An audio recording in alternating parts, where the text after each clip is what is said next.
Bonsoir à tous et bienvenue dans NCI News. Voici les titres de l'actualité.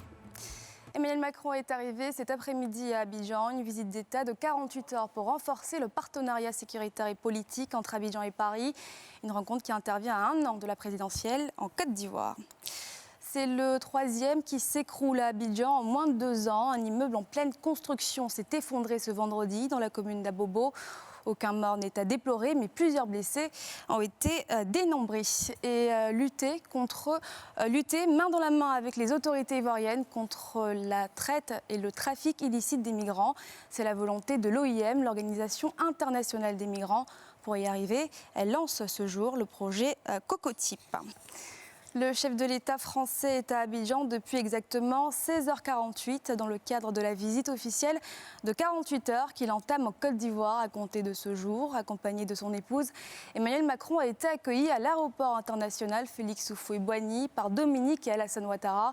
Le cortège du couple présidentiel français s'est ensuite dirigé au 43e Bima où il célébrera ce soir le réveillon de Noël en avance avec l'armée française installée en Côte d'Ivoire. L'Organisation internationale pour les migrants a lancé ce vendredi le projet de renforcement des capacités des autorités ivoiriennes dans leur lutte contre le trafic des migrants. Chaque année, ce sont environ 55 000 migrants qui sont introduits en Occident, d'Afrique de l'Ouest, de l'Est et du Nord. Une activité illégale qui rapporterait aux criminels des milliards de francs CFA. Roger Appé. Tolérance zéro. C'est le défi que l'OIM et l'État ivoirien entendent relever pour lutter contre la traite des êtres humains et le trafic illicite des migrants. Pour atteindre ces objectifs, l'OIM a lancé le projet Renforcer les capacités des autorités de la Côte d'Ivoire pour apporter une réponse intégrée à la traite des êtres humains et au trafic illicite de migrants, en abrégé Cocotype. Et il faut donc apporter une réponse conjointe pour offrir la protection aux victimes, mais aussi pour investiguer ces crimes et mettre en place des mesures de punition et de répression des auteurs de ces crimes. Financé par la République fédérale d'Allemagne, ce projet touche les personnes victimes de traite, les migrants en situation de vulnérabilité, mais aussi les ministères de la Sécurité et de la Protection civile, celui de la solidarité, de la cohésion sociale et de la lutte contre la pauvreté, ainsi que les organismes de lutte contre la traite des personnes. L'Allemagne, respectivement mon ministère, a cofinancé dans le secteur de la migration depuis 2016 déjà 7 projets sur une somme totale globale de 4,5 millions d'euros. Au cours de cette rencontre, la ministre de la Solidarité, de la Cohésion sociale et de la lutte contre la pauvreté a traduit les efforts du gouvernement ivoirien dans le cadre de la lutte contre le trafic illicite des migrants. Pour sa part, le ministère de la Solidarité, de la Cohésion sociale et de la lutte contre la pauvreté ne ménage aucun effort pour prévenir et lutter efficacement contre cette pratique honteuse. Au titre des acquis, on peut citer la création du Comité national de lutte contre la traite des personnes. On peut citer également la prise en charge des victimes à travers le Fonds national de solidarité. La Côte d'Ivoire, faut le rappeler, fait partie des pays de l'Afrique subsaharienne touchés par ce fléau. En 2017, le pays comptait plus de 10 000 migrants. Un tel projet va à coup sûr permettre de lutter efficacement contre ce phénomène. Je vous le disais dans les titres, peu avant 13h aujourd'hui, un immeuble en construction s'est effondré dans la commune d'Abobo. L'incident n'a fait aucun mort, mais plusieurs blessés ont été dénombrés. Parmi eux, des ouvriers sur le chantier et des habitants. Médandier, Thiers et Armel Zozo.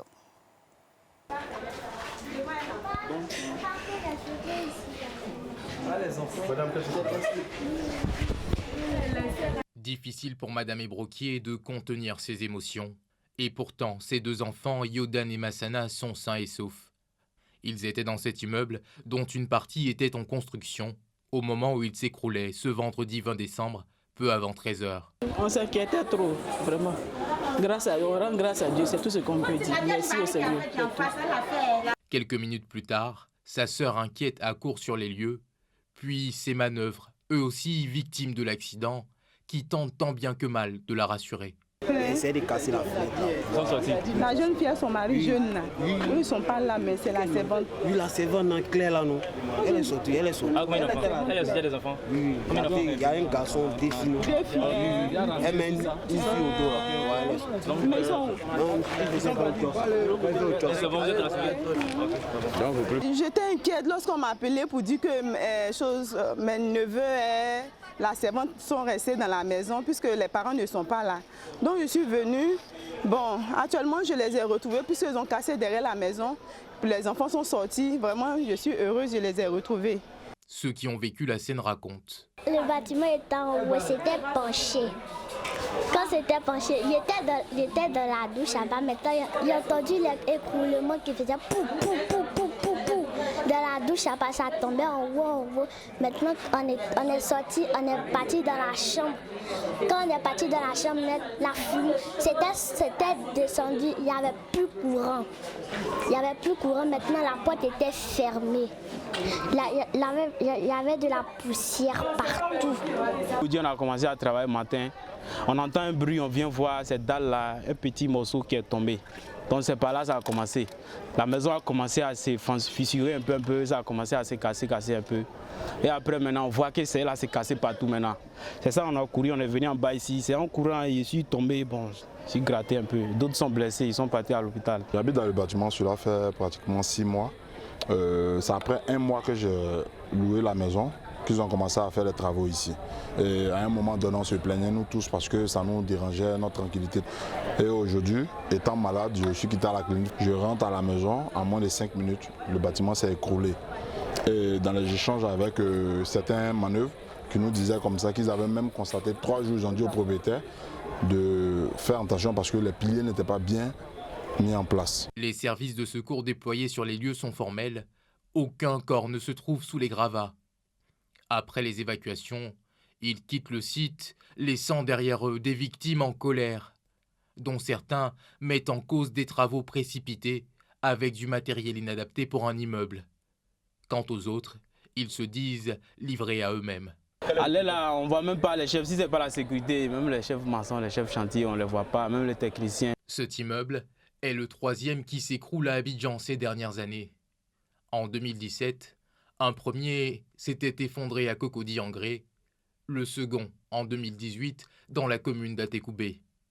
Un cas similaire, lui, avait eu lieu à Yamoussoukro la même année. C'est devant un parterre d'invités composé de grands noms des médias ivoiriens que votre nouvelle chaîne s'est présentée officiellement. C'était ce jeudi soir au Sofitel Hôtel Ivoire. Pour rappel, c'est la première fois en 50 ans qu'une chaîne privée voit le jour dans le pays. Un moment historique, une nouvelle ère pour l'audiovisuel en Côte d'Ivoire qu'il se devait de célébrer. Pierre Dupont-Mélin et Armel Zozo. Un nouveau venu dans le paysage audiovisuel ivoirien. NCI, la nouvelle chaîne ivoirienne qui émet sur la TNT depuis le 12 décembre dernier, a été lancée officiellement au cours d'une cérémonie au Sofitel Ivoire, en présence de Dominique Ouattara, la première dame de la République de Côte d'Ivoire, des hommes de culture, de cinéma et de sport. La jeune chaîne affiche déjà ses ambitions. Notre ambition avec ces émissions est d'apporter un souffle nouveau au paysage audiovisuel ivoirien, avec des émissions de qualité, produites ici même en Côte d'Ivoire dans nos studios. Chez NCI, nous prenons également très au sérieux notre mission de valorisation des talents artistiques. Avec de nouvelles idées, dynamiques et à la pointe de la technologie, NCI offre des contenus divers et inspirés du quotidien des Ivoiriens. Qu'est-ce qui est proposé en ce moment? Qu'est-ce qui est proposé par les chaînes internationales référencées? Qu'est-ce qui manque? Il faut combler ce gap. C'est exactement ce qu'on a tenté de faire. Et donc comme ça, tous les soirs, vous avez ce qu'on appelle NCI Reportage, où on parle aux Ivoiriens, on leur fait découvrir leur quotidien. Messieurs et mesdames les annonceurs, nos écrans sont de véritables écrans pour vos produits et les prix sont compétitifs et étudiés pour permettre à tous les annonceurs, petits comme grands, de bénéficier aussi de cette opportunité nouvelle. Au terme d'une cérémonie rythmée par des notes d'humour, les invités font déjà beaucoup d'espoir sur la nouvelle chaîne. Les premières émissions que nous avons suivies sur cette chaîne nous laissent croire que l'espace de l'audiovisuel en Côte d'Ivoire est vraiment en devenir. C'est novateur. Voilà, vous voyez des studios et surtout la qualité des invités qui est digne d'un plateau télé à l'européenne. On en avait besoin. C'est une chaîne aussi NCI qui est fraîche, avec de très bons programmes. Je suis très contente et je suis même moi une des premières téléspectatrices. Le paysage audiovisuel africain s'enrichit au niveau de la qualité technique des images, de la conduite des émissions avec des frères et confrères qui sont déjà brillants. Avec NCI, on rompt avec ce folklorisme. On passe à un autre level.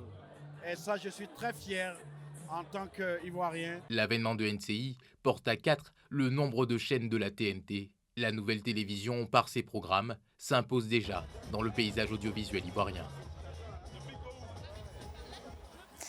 Ce vendredi marque le début des congés de Noël pour les élèves et les étudiants. Mais avant, certains chefs d'établissement n'ont pas manqué d'imagination pour retenir les élèves ces derniers jours. Souvenez-vous, la semaine dernière, des élèves ont essayé d'anticiper et aller plus tôt en vacances. Cela a donné lieu à des mouvements de violence qui ont engendré plusieurs morts. Salif Lekwe et Haruna Zeba.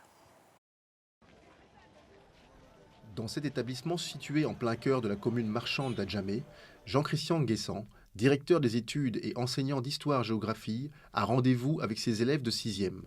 Mais avant, il passe au peigne fin les différentes classes de son établissement qui accueillent des élèves de la maternelle, du primaire et du secondaire. La consigne à ses élèves est claire. Pas de débrayage avant la date officielle des congés. Il y a un phénomène qui prend de plus en plus de l'ampleur. Ailleurs, vos amis ont été délogés. Les congés ici, c'est quand? Le 20, c'est quand? C'est après-demain, dans un mois, c'est quand? Alors nous partons effectivement en congé demain, après les cours du soir.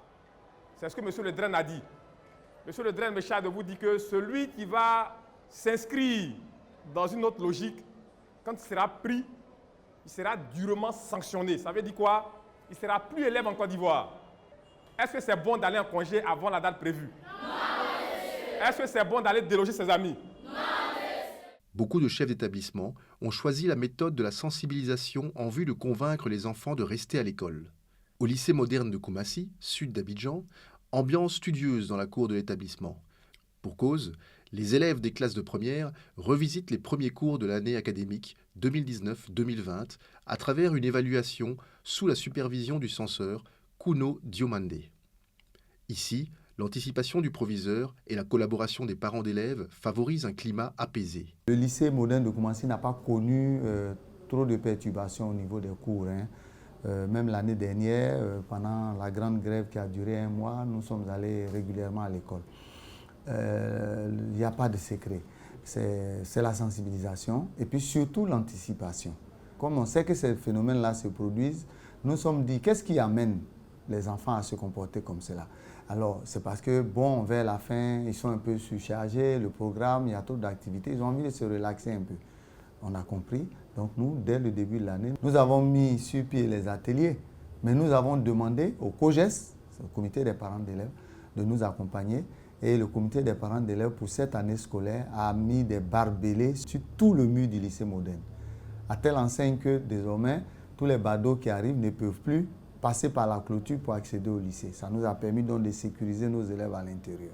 À Yopougon, au lycée moderne d'Andokwa, on allie également distraction et activités extrascolaires comme des prières œcuméniques, le sport, la distraction pour éviter les congés anticipés.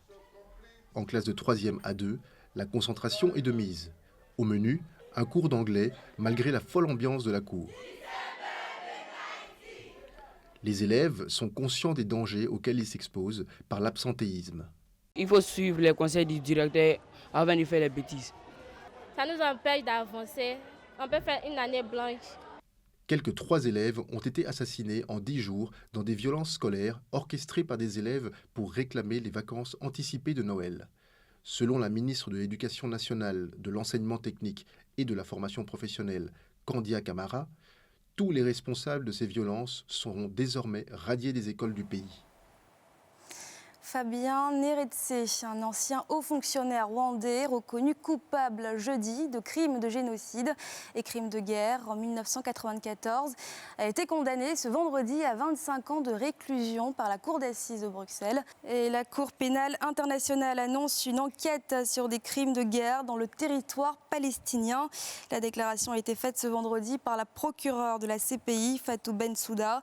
Une annonce qui a aussitôt fait réagir le Premier ministre israélien Benjamin Netanyahou. Pour lui, cette décision est uniquement un outil politique pour délégitimiser l'État d'Israël, ajoutant qu'il s'agissait d'un jour sombre pour la vérité et la justice. Les Palestiniens, pour leur part, ont salué l'annonce de la procureure. En République démocratique du Congo, 3 personnes ont perdu la vie ce vendredi dans une nouvelle attaque des forces démocratiques alliées ADF dans la région de Beni. Cette ville de l'Est de la RDC est la cible fréquente de tueries de ce groupe rebelle. Les ADF, à l'origine un mouvement musulman ougandais, sont implantés dans l'Est du pays où ils ont fait souche depuis près de 25 ans. Ils y attaquent les civils dans les zones reculées, très souvent inaccessibles aux forces de sécurité. Mais depuis fin octobre, l'armée congolaise mène des opérations militaires pour éradiquer la menace. Depuis, les attaques s'y sont intensifiées. Les forces démocratiques alliées sont accusées d'avoir tué plus d'1 millier de civils depuis 2014. Et ne manquez surtout pas 20h15 NCI Reportage avec pour sujet du jour Abidjan et sa diversité culinaire. Pour le prix d'un taxi en Côte d'Ivoire, on peut savourer des cuisines du monde. C'est à suivre dans NCI Reportage. Je vous propose de regarder un extrait. C'est la queue de bœuf. Donc contrairement à la queue de bœuf locale, c'est la queue de bœuf française. Donc on essaie d'assimiler allier des cultures différentes, mais en l'occurrence la culture de chez nous. Alors Andeti en Aladjan, ça veut dire le grand chef. Donc voilà, ça c'est vraiment pour la petite épice secrète. C'est ainsi que s'achève ce journal. Merci de l'avoir suivi. Restez avec nous dans quelques instants. La météo, suivie d'NCI Reportage et la télé d'ici. Excellent week-end à tous.